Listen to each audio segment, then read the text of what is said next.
C'est un réel plaisir de vous retrouver à ce rendez-vous de l'information. Madame, Messieurs, bonsoir. Voici le sommaire de cette édition. Le handballeur international Roch Felijo a été reçu par le ministre des Sports Oswald Omeki aujourd'hui dans son cabinet. Vous suivrez le compte-rendu dans ce journal.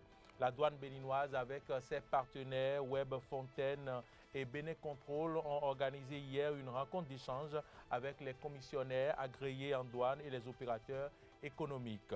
Et puis le mandat d'arrêt de la Cour pénale internationale contre l'ex-première dame de la Côte d'Ivoire, Simone Gbagbo, a été levé. Une décision rendue publique hier soir. Voilà pour le sommaire, le développement dans quelques secondes.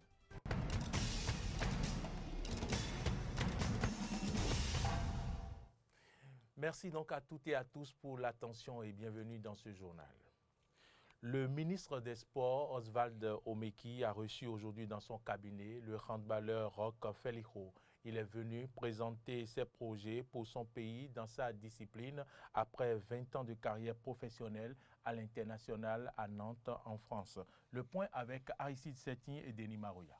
De retour au Bercail, après 20 ans de carrière professionnelle dans le handball à l'international, notamment à Nantes, Roch Felijo a été reçu par le ministre des Sports ce 30 juillet. À cette occasion, la star béninoise a parlé de sa carrière qui est à son thème et présenté ensuite sa vision pour son pays dans cette discipline. Des projets, il y en a toujours, hein, il y en a toujours. En tout cas, l'idée, moi j'ai eu la chance d'avoir une belle carrière et avec une certaine réussite dont je suis peu fier. Et l'idée quand même, je sais d'où je viens, j'ai pas oublié mes racines et je sais que je peux représenter beaucoup de choses positives pour les handballeurs, mais même pas que les handballeurs du pays, mais en tout cas pour la jeunesse, et c'est quelque chose qui me tenait à cœur. Donc. Les responsables en charge du sport au Bénin reconnaissent les qualités de Roch Felijo. Roch Felijo a 20 ans de carrière professionnelle dans notre discipline qui est le handball. À Nantes, il a fait plus de 400 matchs, rien que pour Nantes, sans parler des autres clubs. Et il est temps que les Béninois sachent que nous avons aussi des stars. Quand on a eu 20 ans de carrière professionnelle, qu'on a joué la Ligue des Champions, qu'on a près de 700 matchs dans le corps, on a forcément des choses à montrer aux autres. Tout le monde sait le haut niveau que Roch a côtoyé pendant plusieurs années. Et évidemment, lui-même, il aura des choses à apprendre à nos jeunes. L'ex-capitaine du Handball Club Nantes a mis fin à sa carrière le 7 juin 2021. Je vous l'annonçais en titre, la douane béninoise avec ses partenaires Web Fontaine et Bénin Control ont organisé hier une rencontre d'échange avec les commissionnaires agréés en douane et les opérateurs économiques. Objectif, renforcer le partenariat public-privé et mettre les opérateurs économiques au parfum des nouvelles procédures d'enlèvement des marchandises au port autonome de Cotonou et à la recette perception d'Ila-Kondji. Aimé Juste Defodi et Denis Marouya. Certifiée ISO 9001 version 2015, la douane béninoise veut garder le cap dans la modernisation des formalités douanières. Dans son discours d'ouverture, le directeur général de la douane et des droits indirects, le colonel Charles Inoussa Saka, est revenu sur les critères qui ont permis à la douane béninoise d'être certifiée ISO 9001. Dans le périmètre des champs et qui ont permis donc à notre administration d'être certifiée ISO aujourd'hui et de renouveler, il y a donc l'amélioration de nos procédures. En vous donnant satisfaction, ça nous permet aussi d'améliorer le niveau de nos recettes. La douane béninoise, avec ses partenaires Web Fontaine et Bénin Control, veut renforcer le partenariat public-privé. Les opérateurs économiques, que ce soit les importateurs, les exportateurs, les commissionnaires agréés en douane, nous travaillons ensemble. Il est essentiel que très régulièrement qu'on se retrouve pour échanger sur les formalités réglementaires qui sont accomplies au niveau du port de Cotonou. Donc aujourd'hui, nous avons essayé d'échanger avec eux pour leur expliquer, déjà même depuis l'intention d'importation, quelles sont les formalités qu'ils peuvent accomplir pour gagner le temps. Donc nous avons essayé de leur expliquer également les avantages liés à la plateforme du GUS qui est en service depuis quelques mois. À partir du 9 août 2021, toutes les sociétés de transit existant légalement au Bénin seront prises en compte dans la base de données du guichet unique du commerce extérieur GUS qui remplace à terme le guichet unique portuaire, explique l'inspecteur des douanes Idrissou Imorou, receveur Cotonou Port. Le GUS, c'est le guichet unique du commerce extérieur. Il est appelé à terme à remplacer le GUP, le guichet unique portuaire, qui était exploité par la société Segup. Donc nous sommes à une phase de transition.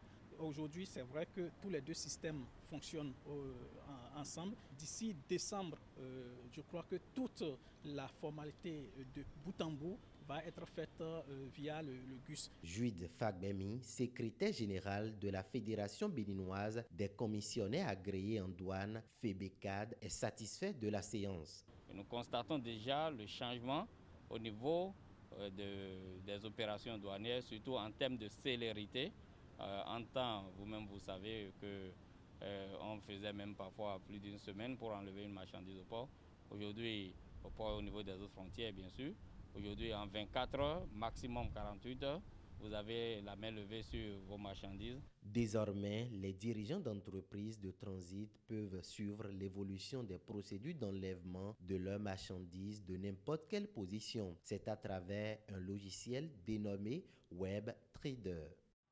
En bref, pour une deuxième fois, les étudiants de l'université d'Abomey-Calavi sont aux urnes pour désigner les organisations estudiantines les plus représentatives. Aujourd'hui, les bureaux de vote ont ouvert à 8 h pour fermer à 17 h. Vous suivrez les résultats de cette élection dans nos prochaines éditions. Lancement officiel hier à Cotonou de la campagne de communication Stronger Together par la ministre des Affaires sociales et de la microfinance et son homologue des enseignements secondaires. Un programme porté par le projet d'autonomisation des femmes et du dividende démographique au Sahel, Suède Bénin. Compte rendu Carnot François Ngwerineto. Éducation des filles et leadership féminin. C'est le thème central de la campagne de communication Stronger Together 2021, lancée officiellement ce 29 juillet à Cotonou par 2 ministres du gouvernement. Cette campagne est portée par le projet d'autonomisation des femmes et du dividende démographique au Sahel, Suède, Bénin. Le projet d'autonomisation des femmes et du dividende démographique au Sahel a pour objectif de développer et d'accroître l'autonomisation des femmes et des adolescentes et leur accès à des services de santé reproductive, infantile et maternelle de qualité et à améliorer la production et le partage des connaissances au niveau régional ainsi que la capacité et la coordination régionale. Il vise à accélérer la réalisation des droits et du plein potentiel de 3 302 000 jeunes des deux sexes du Bénin pour enclencher les bénéfices du dividende démographique en soutien à l'objectif de croissance démographique, de la croissance économique inclusive, du Programme national de développement PND 2018-2025 et aux 49 cibles prioritaires des objectifs de développement durable. C'est un programme en phase avec les orientations du gouvernement béninois, précise le ministre des Enseignements secondaires, techniques et de la formation professionnelle. C'est un programme qui est étroitement lié aux orientations du gouvernement, du président Patrice Talon, qui fait donc de l'éducation un levier prioritaire en mettant l'accent sur l'éducation de la fille. Autre moment fort de la cérémonie de lancement de cette campagne qui durera 6 mois est la projection vidéo du message de la ministre ivoirienne de la Solidarité et de la lutte contre la pauvreté, Belmondo Dogo Miss Lobo. Le ministre de la décentralisation et de la gouvernance locale, Raphaël Akoteyong, a lancé hier les travaux de l'atelier de revue du plan de travail annuel de son ministère au 30 juin 2021 à Cotonou. Le compte-rendu de la cérémonie avec Aristide Setti. 39,20% de taux d'exécution contre un engagement de 43,56% des crédits mis à la disposition du ministère de la décentralisation et la gouvernance locale au 30 juin 2021. C'est le bilan de l'exécution du plan de travail annuel présenté ce 29 juillet aux acteurs du dit ministère à l'occasion de l'atelier de revue du plan de travail annuel. Dans son allocution de bienvenue, le directeur de la programmation et de la prospective, Stanislas Alagbe, a mis un accent sur le travail abattu en amont. Les informations ont été collectées, traitées, analysées, en présence des points focaux de chaque structure. Hier encore, Monsieur le ministre, une mini-revue des performances a été tenue à la salle de conférence du ministère pour finaliser le rapport d'activité qui est un document témoin de notre engagement au cours de ce semestre. Raphaël Akoteyong, ministre de la décentralisation et de la gouvernance locale, précise la mission principale de cet atelier. C'est l'occasion pour nous d'apprécier le chemin parcouru depuis le début de l'année afin de juger de l'efficience et de l'efficacité de la mise en œuvre des activités par programme au cours de la période sous revue. Il est donc question au cours de cet atelier de travail d'apprécier les niveaux de réalisation des actions programmées, de ressortir les écarts éventuels et les analyser, d'identifier les goulots d'étranglement aux fins d'envisager les mesures de mitigation pour l'atteinte des objectifs assignés à notre secteur. Tout en remerciant les partenaires techniques et financiers pour leur apport, il a invité les cadres du ministère à fournir un travail de qualité. Le directeur général du Fonds national de développement agricole a fait le point hier des activités menées par sa structure pendant 12 mois. Face aux hommes des médias, Valeur Oussou a présenté le tableau des dossiers des entrepreneurs validés, des fonds déjà alloués et des difficultés rencontrées au cours de cette première année de gestion. Suivez ici un extrait de sa présentation au micro de Aristide Setti. Nous avons pu enregistrer plus de 60 000 producteurs, promoteurs agricoles qui sont venus écouter comment fonctionne le mécanisme. Et cela a permis d'enregistrer plus de 600, précisément 647 dossiers pour un montant de un peu moins de 20 milliards, comme disons le volume de demande que nous avons enregistré. Alors, ces dossiers analysés, traités par les banques et les SFD partenaires, ces deux institutions réunies constituent, disons, 27. Banques et SFD réunis, ça fait 27 partenaires qui sont mobilisés autour du FNDA. Donc, lorsqu'ils ont traité ces dossiers,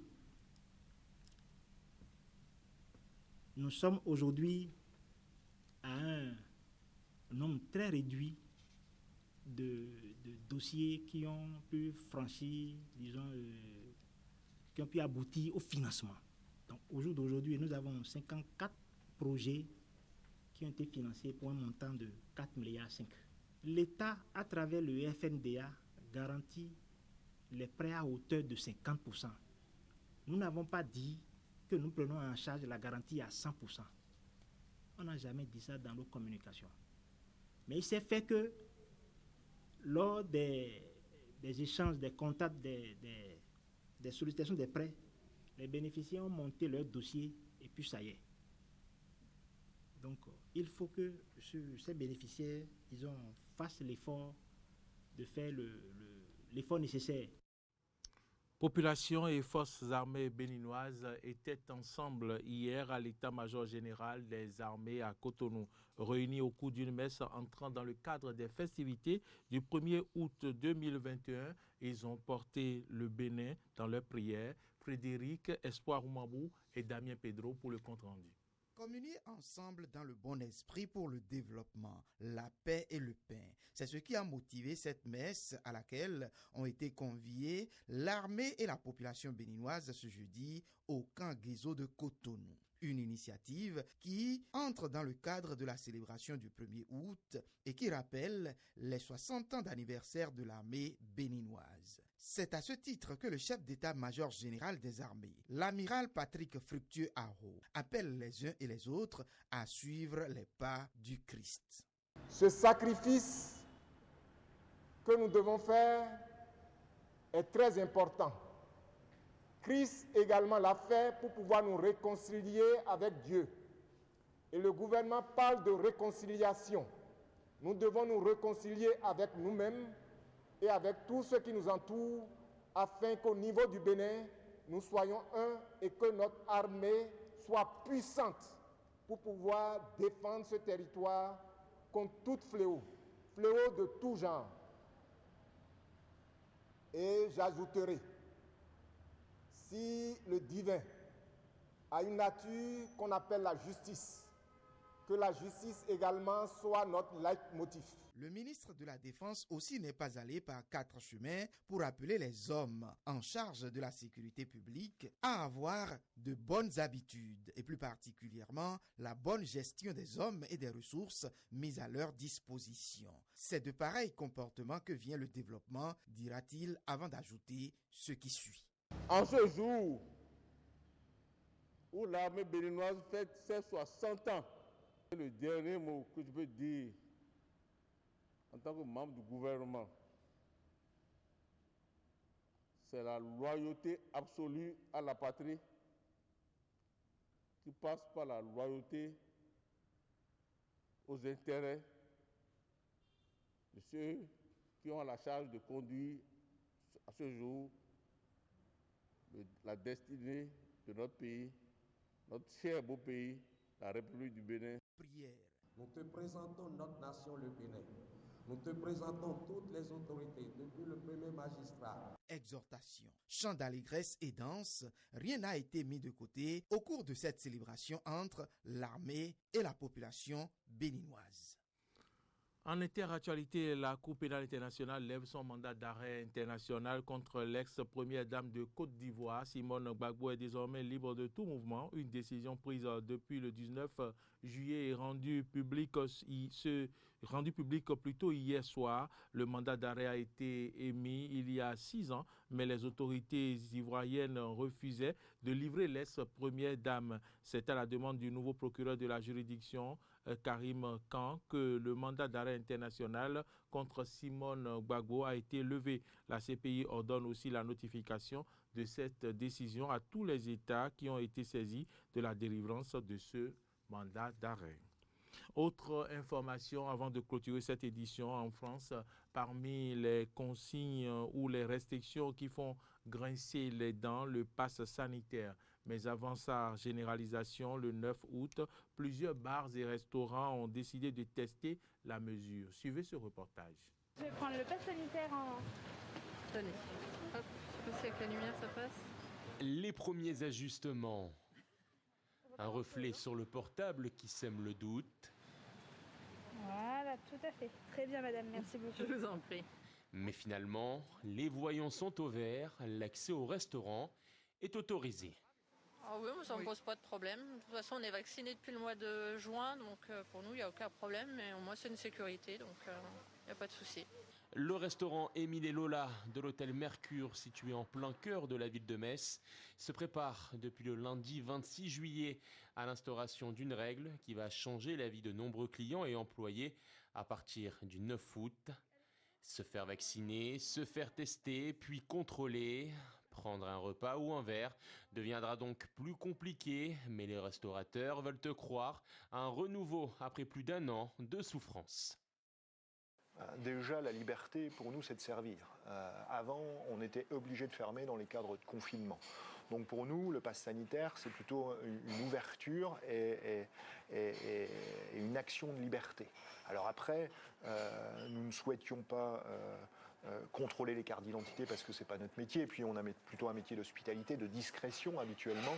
Donc ça change nos habitudes, mais je pense qu'il est nécessaire pour nos activités. Ce qu'on veut à tout prix, c'est ne pas refermer. Ne pas refermer également la porte aux clients non vaccinés autorisés à consommer sans pass sanitaire jusqu'à son entrée en vigueur officielle. Aujourd'hui, il est question de compréhension et de préparation. 5 établissements différents se prêtent au jeu.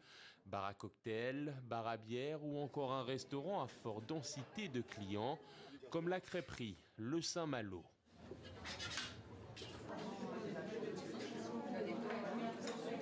Moi, j'estime qu'en fait, les gens peuvent ne pas se faire vacciner, mais à ce compte-là, il faut aussi qu'ils respectent les autres. La crêperie Le Saint-Malo tensait ces dernières heures sur les réseaux sociaux pour son initiative. Une crêperie qui a vu sa note baisser sur des sites spécialisés. Même au téléphone, encore hier, des gens qui comprennent pas, qu'on ait des collabos, des fachos, tout ce qu'on veut. Donc si vous voulez, ça devient pénible. On n'a pas le choix, c'est ça où on ferme. Mais bon, les gens ne comprennent pas, donc c'est un peu... Je comprends qu'ils ne veulent pas se faire vacciner, mais qu'ils laissent la liberté aux autres de venir manger tranquillement. Interrogation chez les clients, tout comme chez les employés. Au sein du coffee shop Le Fox, les futurs changements s'annoncent compliqués. Alors bien sûr, on va s'adapter à ce qu'on nous demande de faire, mais ça va être une gestion plutôt catastrophique, je pense. On nous demande de faire un métier de policier, limite d'embaucher quelqu'un à plein temps pour pouvoir gérer l'affluence. C'est quelque chose d'assez stressant pour nous. Un établissement qui se réjouit tout de même que l'intégralité de ses employés ait accepté de se faire vacciner. Ces derniers ont jusqu'au 30 août pour se munir d'un pass sanitaire afin d'éviter une suspension de salaire, la prise d'un congé sans solde ou encore une réaffectation professionnelle. Madame, Messieurs, c'est ici que se referme ce journal. Si vous l'avez suivi, merci de votre fidélité. Bon week-end à toutes et à tous et à très vite.